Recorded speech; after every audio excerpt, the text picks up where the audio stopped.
power of the fun in the palm of my hand. All 8 of them. Hello, my baby! Hello, my honey! Hello, my ragtime gal! Sonny, you kissed my wife! Baby, my heart's on fire! It's been a while since I reviewed a 1/6 scale collectible. I think the last one was Captain America. But the Minions had a hankering for this one, so we'll give it a look-see. Purchased through Sideshow Collectibles website, it's Hot Toys movie masterpiece figure Doc Ock. That's shorthand for Dr. Octopus, which you Marvel Comics fans doubtless know. Doc Ock was one of the first supervillains in the classic Spider-Man comic books, a stereotypical mad scientist who suffered an accident which fused a set of mechanical arms to his body.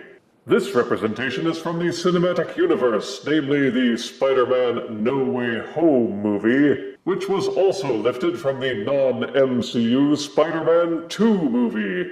Got all that? No? Well, tough. Check out the large glossy sleeve with Doc Ock art on the front and side, and a heaping helping of warnings and legal mumbo-jumbo on the back. More art on the other side. And then when you remove the sleeve, you see another box. This one has a clear plastic window up front, which gives you a peek at the figure and some of the accessories. Then each side has pretty much the same thing, copperplate font, telling you what you already knew, that this is Doc Ock, MMS 632/1/6 scale collectible figure, spiced up with a gaudy lightning-y spider logo. With a box this cool, who even needs to bother with the figure? Just kidding. Let's give Doc Ock a hand out of this box and see if the 2 years Hot Toys spent working on this thing was worth the wait. Sideshow Hot Toys movie masterpiece Doc Ock figure comes with a small instruction guide, an easy-to-assemble display stand, the base of which boasts Doc Ock's name in Euro-style font, with colored bits that also are shiny and glossy. Ooh. Also included are 4, count 'em, 4 fully articulated tentacles, some extra ball sockets in case the ones that came with the figure break. That's not ominous at all. A stabby spike for one of the tentacles, Doc Ock's signature goggly sunglasses, and a total of 7 plug-in hands, 2 slightly opened relaxed hands, a pair of clenched fist hands, a pair of open palm slap-your-face hands, and a pinchy finger hand which was specially designed for holding the sunglasses. And here's the figure itself. It's not really until you have a 1/6 scale figure in hand that you can appreciate the level of detail and the difference between that and a figure at 1/12 scale. And dang, what a difference it makes. Standing at about 12.5 inches, Doc Ock cuts an impressive figure. Like most Sideshow offerings, Doc Ock is built on a simple template figure, which is then accessorized with clothing and a customized head. You can tell that the base skeleton comes from a mass template which they use for a lot of different figures. For the Doc Ock figure, which is swathed in clothes and a big overcoat, the off proportions of the base template are in large measure disguised. If you go by feel, you can tell that the arms are a bit too short in proportion to the legs, and that the legs are a bit too long. The ankles are really thin, and if it weren't for the turtleneck, you might see that the head is a bit large and doesn't join as smoothly into the body as one would expect. But the directions specifically tell you don't try to remove the clothing articles, and as expensive as these things are, you would be well advised to listen. With close examination, you will see that the real cloth of the outfit is vastly superior to the rubber plastic outfits, which they use on 1/12 scale figures like Marvel Legends and Black Series Star Wars. When a 6-inch figure gets dressed in a rubber cloak or cape, you can't flare it out or adjust it in any way.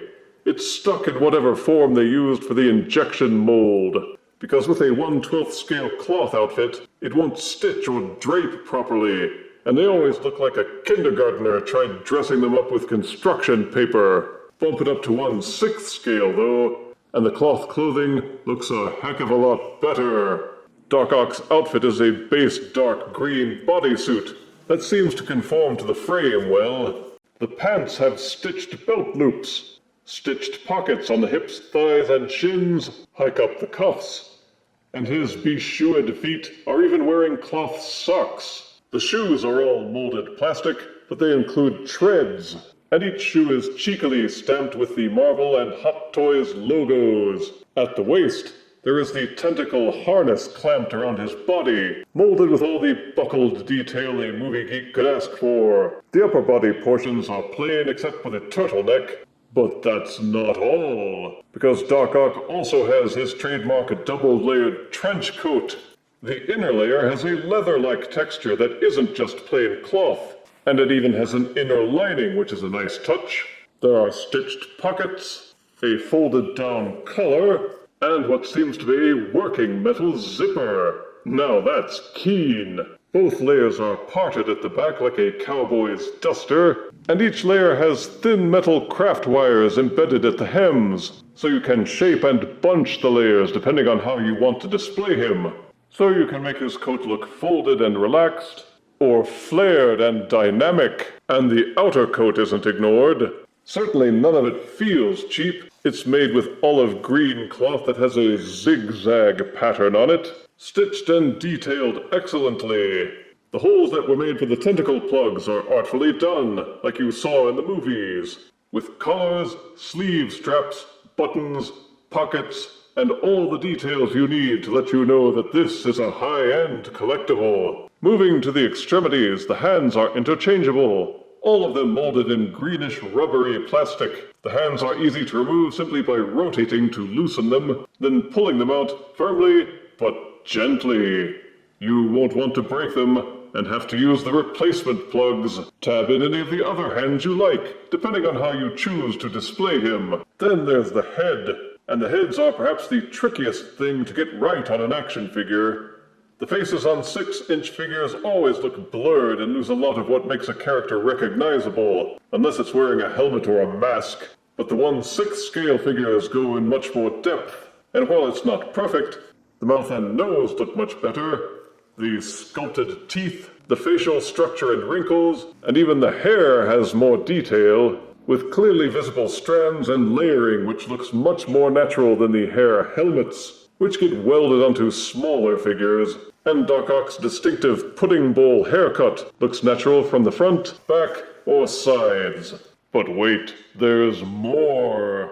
If you think Doc Ock looks gormless with those glassy, unmoving eyes, then you can do something about it. Because the included glasses slide beneath the hair layers just in front of the ears and hold in place so Doc Ock can have the goggly eyes he sports in the movies and comics.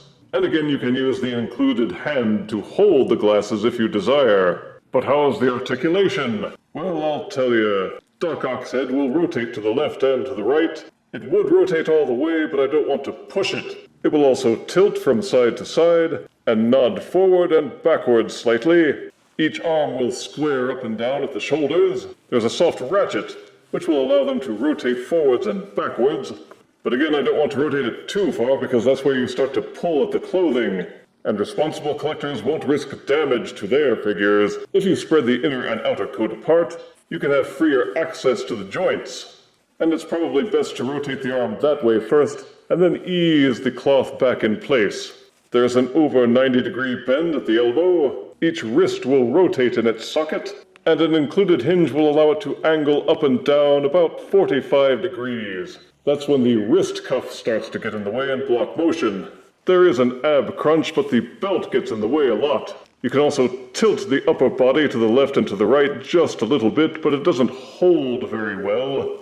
There's full waist rotation, and thankfully the belt harness doesn't seem to be attached to the pants. It might do a full rotation, but it starts to budge up after going about a quarter turn, and I haven't had the courage to push it further. Each leg will kick forward about this far until the pants start to bunch up and resist, though they won't go very far backwards at the hip. You can extend the leg outward pretty far. I usually stop once I start feeling the cloth tugging around the pelvis. There is an upper thigh swivel, and each knee is double jointed to bend backwards well over 90 degrees. The ankle will pivot from side to side, rotate to the left and to the right, and lean forwards and backwards. The Sideshow template isn't as articulated as you would see on, say, a Mafex figure. These figures won't be able to do dynamic crouching, flexing, bending, or other action poses. The base frame has a lot of limits on the range of motion that you get. And also there's the clothing. If you twist or bend an arm or leg too far, the cloth which covers the joints will bunch and pinch and even risk being damaged. You will learn by handling that there are some limits you don't want to push. If you want to keep your figure in good condition, these are not toys. If you spent money to get a Sideshow figure, odds are you'll be taking plenty of responsible precautions. And Doc Ock isn't a character who was known for super-duper action posing anyway. He just relaxes while his mechanical arms do all the work. Given that, the range of motion you get with the articulation suits him just fine. The display stand is easy to assemble. Insert the flexible rod into the base thusly. Take the cap off the top and thread the claw onto the rod. Use a small Phillips screwdriver to tighten it until it remains in place. It can be readjusted depending on how you want to pose him, either standing on his own feet or raised up by his tentacles. Use the brace beneath to adjust until he stays level, then flex the rod until he is angled the way you like. The rod holds the weight very well and won't bend unless you flex it. Remain aware of the figure's center of balance, and it should remain in place without toppling.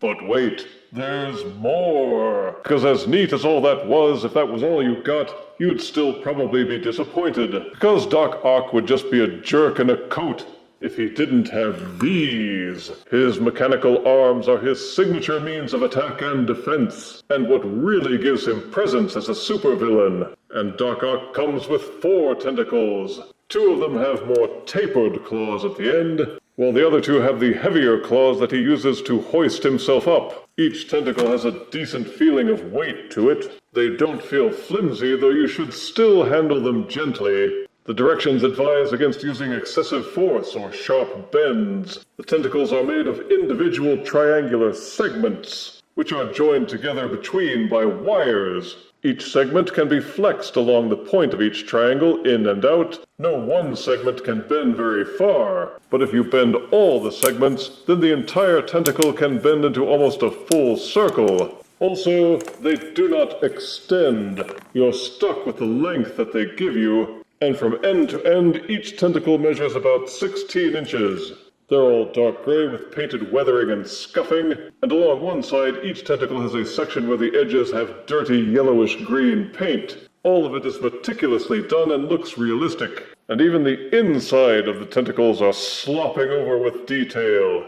The round port on the inside of the tentacles can be fitted with the spike weapon, and why wouldn't you? The larger tentacles also sport 3 joints for articulation, and the ends can be tilted and rotated. And do they attach to the figure? You bet. Insert these smaller-headed tentacles in the holes above, and the larger ones underneath. Then Doc Ock is fully armed. Plugging in all the tentacles completes his look and maximizes his awesomeness. But it does present you with a new problem, and that is handling the figure. It's large, but adding the tentacles gives him an entirely different level of fiddly. The arms don't bend well enough to reach forwards, so they will only arch just a little past his head. This means the figure will always be back-heavy and prone to toppling. That is, if you were relying on standing him all by himself. Fortunately, the display stand fills its role quite nicely by providing additional support. And since it's also flexible, you can compensate for any drag created by the mechanical arm sections. You can put Doc Ock into a wide range of poses which are sure to get attention on your display shelf and make you a hit with the chicks. For size comparison, here is Sideshow Hot Toys movie masterpiece No Way Home Doc Ock next to the Spider-Man 2 movie figure Doc Ock. Here is Sideshow Hot Toys Doc Ock next to Marvel Legends Homecoming onesie Spider-Man. And here is Sideshow Collectibles Hot Toys movie masterpiece Doc Ock next to 30DLX Megatron. Sideshow Hot Toys figures are certainly a niche market, but a market that seems to be self-sustaining, with fans of many pop culture characters paying big bucks for fancy display figures that are a step beyond the normal fare you would see in the toy aisle. If you have the dedication, the motivation, and have saved up enough moolah, then a figure made by Sideshow Hot Toys could be the centerpiece of your collection. No Way Home movie masterpiece Doc Ock will appeal to comic and movie Spider-Man fans alike. Positive aspects are truckloads of detail in the sculpt, the clothing, and accessories. It poses well, it looks great, and can be customized in many ways. The level of detail is quite astonishing. The display stand works quite well and will support the figure in almost any pose. Negatives are that while the detail is much better, the face still isn't 100% perfect. The base figure is a bit off in the proportions, and the range of motion isn't as robust as I have seen with other figures. Posing with the tentacles attached can be especially tricky because of overbalancing, and the tentacles aren't long enough to do some of the poses that you might really like. Some of the parts are fragile, and you shouldn't treat this figure roughly. It takes up a lot of space, and you'll want to limit the amount of handling to minimize the risk that you might do something to stain the paint. In fact, because of the expense, you'll have to employ a number of methods to protect your investment, including a display case or dust cover, temperature control, and keeping it out of the sun. If the fiddly nature and extra responsibility of caring for a high-end collectible is off-putting, then you should skip out on these offerings. But you definitely get what you pay for. And I give Sideshow Hot Toys movie masterpiece No Way Home Doc Ock 9 out of 10 deaths. And that score stands with or without my inhibitor chip. If you refuse me, honey, you lose me. Then you'll be left alone, oh baby, tell them all. And tell me I'm your own.